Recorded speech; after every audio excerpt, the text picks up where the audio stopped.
Metroid Prime must evolve if it's to succeed. No doubt Metroid Prime Remaster was an absolutely glorious piece of games engineering and a brilliant game, but Metroid Prime has never been a megaton heavy hitter for the big N, and yet Metroid Prime 4 will be releasing at the end of a distended development cycle with a huge amount of resources put into it.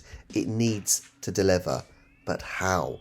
What is it going to do differently to break out of the shadows and really strike big? Metroid Prime doesn't need some kind of top-down reinvention. I don't expect a Breath of the Wild style reconsideration of the very core concepts of the Metroid Prime formula. But I think Samus would do well to borrow top tips from 5 major Nintendo franchises to ensure that Metroid Prime 4 is a cut above. So here we go with 5 tips of Metroid Prime from other Nintendo franchises. Number 1, Pokemon.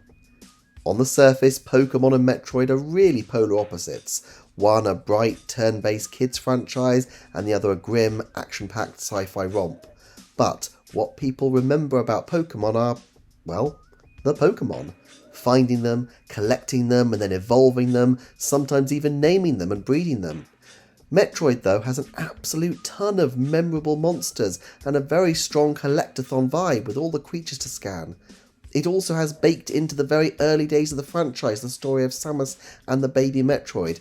What I'm getting at is that there is interest in these monsters, and a more complicated relationship between Samus and these monsters is actually built into the DNA of the franchise. So why not go down the Pokemon route and allow Samus to collect them, breed them maybe, even use them? Imagine if you could tame and ride a Sheegoth, or bring with you war wasps to keep lesser enemies at bay, let alone have Metroids that follow you. I'm not saying this should be a big part of the game, but I do think the chance to build your own monster menagerie with Samus would really appeal to a lot of people who might not necessarily be won over only by the core Metroid gameplay, and it has interesting implications for the game mechanics.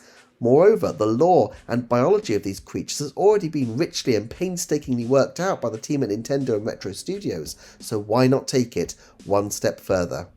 But, take it from Ash Ketchum, when it comes to tips for how Samus can improve, you need to catch them all. So tip 2 is a prescription from Dr. Mario, and this one is about gravity.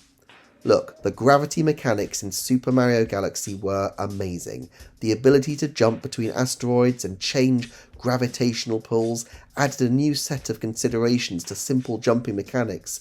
Nintendo likes to cross-pollinate ideas from rich franchises, and I really think gravity mechanics are a perfect fit for Metroid. Let's be clear, I'm not talking about activating the double jump.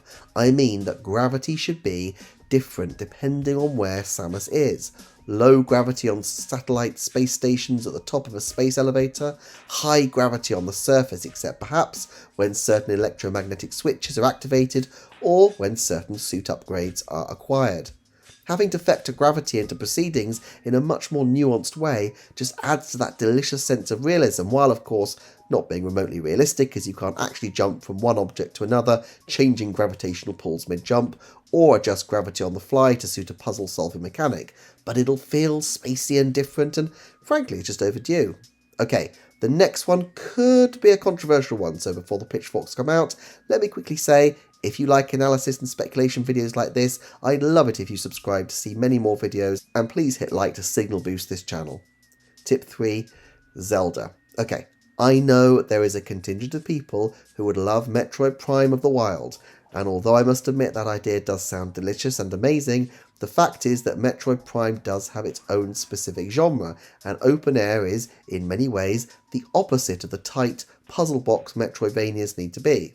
I do think there is, and may one day do a video discussing, the potential for a more open Metroid, but this would effectively be a third genre of Metroid game, or fourth if you count Other M's third-person 3D gameplay as discrete from the 2D and Prime titles.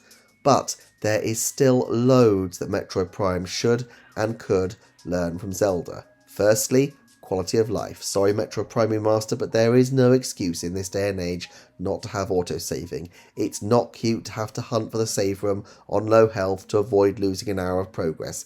It's infuriating and the opposite of fun. Second of all, Fast travel. No, I don't think Samus should be able to zoop around the map at will because the whole point of Metroidvanias is navigation. If you're not walking the levels, you're not getting to know them in the same way, and the game would lose its texture and its essence. However, Metroid Prime's copious backtracking did slow the game down, particularly in its latter stages, and for me, verged towards chore-like over fun. With Metroid Prime 4 being a much larger game, I just don't see how the game can remain as labyrinthine without veering either towards being linear or full of backtracking drudgery. So how do you square the circle? Link has the answer, the travel medallion. In Breath of the Wild and Tears of the Kingdom, you can set down a travel medallion and walk back to it later. What makes this great is that the use of the medallion is finite. You need to think strategically about the world and how to take advantage of it. As the game progresses, perhaps you might have multiple medallions, but it should still be for the player to make use of them. Also, there really should be lots of shortcuts built into the map, like loads of shortcuts. Reward players for exploring by allowing them to sequence break massively. Okay, let's splat over to Splatoon to get an inkling of our next tip. And tip 4 is to keep confidence in the core gameplay. Look, I love Splatoon, I really do. It's tremendous fun, and I don't think the core mechanic of turf war will ever get old for me. But the 3 Splatoon games really are highly iterative. And in some respects, that's not ideal. You want to feel that each game is brimming with something new and exciting and fresh. The Splatoon games get away with being very iterative titles because the core mechanics are strong and they're so successful. The new Super Mario Bros. Series tried the same, and it soon became a problem because while the game sold well, they soon began to feel soulless. But in the case of Metroid Prime, the core blueprint of the game is strong enough to support another title without needing to go crazy with retooling. Yes, this video is about new features, but it's also important that the game remembers its roots. Think about it, Metroid Prime is essentially a 3D remake of Super Metroid, which itself was really a reimagining of the original Metroid to a large degree. I just don't think most core Metroid fans are hoping for something drastically different, but equally I don't think a lot of casual or new fans will know the difference even if the game continues to hark back to old tropes. And actually for new fans, it's nice to feel like you're getting a definitive experience, not some half-baked experiment. So yeah, have a countdown at the beginning and end. Have Ridley show up again. Have the action set on one isolated planet. I'm not saying I want every Metroid Prime game to be a DNA graft of Super Metroid and Metroid Prime. Metroid Dread showed that you could do something radically different, both with the Chozo lore changes and the use of the Emmy robot to reimagine Metroid for a new audience, but it doesn't have to be that. I'm really confident in Retro Studios' ability to deliver something awesome, but if they don't have a strong idea for something new, better to double down on the core mechanics that everybody knows works. Okay, before we go, tip number 5, and this time we're going over to Ring Fit Adventure. Look, Ring Fit was the unexpected hit of 2019, and it still does gangbuster sales for Nintendo, but one simple thing it did elevated its sales potential. It had pack-in technology. Yes, the Ring had a production cost, but you can absolutely guarantee that Nintendo made money on it, as they always do with their hardware. Bundling Metroid Prime 4 with a new piece of tech is the perfect way to capitalise on the franchise's strong core audience appeal, but what kind of tech do they have? Well, I'm going there. VR. Look, I do think there's a strong chance that VR will be a feature of the next Nintendo system, and I can absolutely imagine Metroid Prime as a cross-gen title that models that tech. In this case, Metroid Prime 4 wouldn't need to be a pack-in, but would simply be a showcase piece of technology for the new system, albeit a much more enticing one for many gaming fans than, say, 1-2 Switch, Nintendo Land, or even Wii Sports. But if the game stays on the Switch, it still seems plausible that Nintendo could keep the VR wagon rolling with a more comfortable and decidedly non-cardboard equivalent of their Labo headset.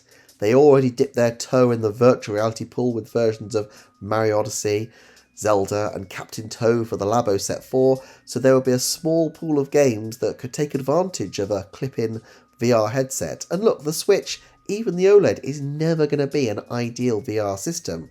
The resolution is just too low and it's relatively heavy, but Honestly, I mean really, was there ever a franchise more perfectly suited to virtual reality than Metroid Prime? A game where you literally spend the whole thing wearing a visor, changing your perspective. It just seems to me there's a reason why Nintendo have by now surely sunk millions, possibly even tens of billions, into building up retro studios to produce already one and soon two Metroid Prime games for Switch. Nintendo sells software, yes, but they're also about pushing hardware, and I do think there's a big reason that they felt they could give Metroid Prime 4 such a massive push, and it's not just the franchise's sterling reputation, but its potential to spearhead virtual reality tech for them.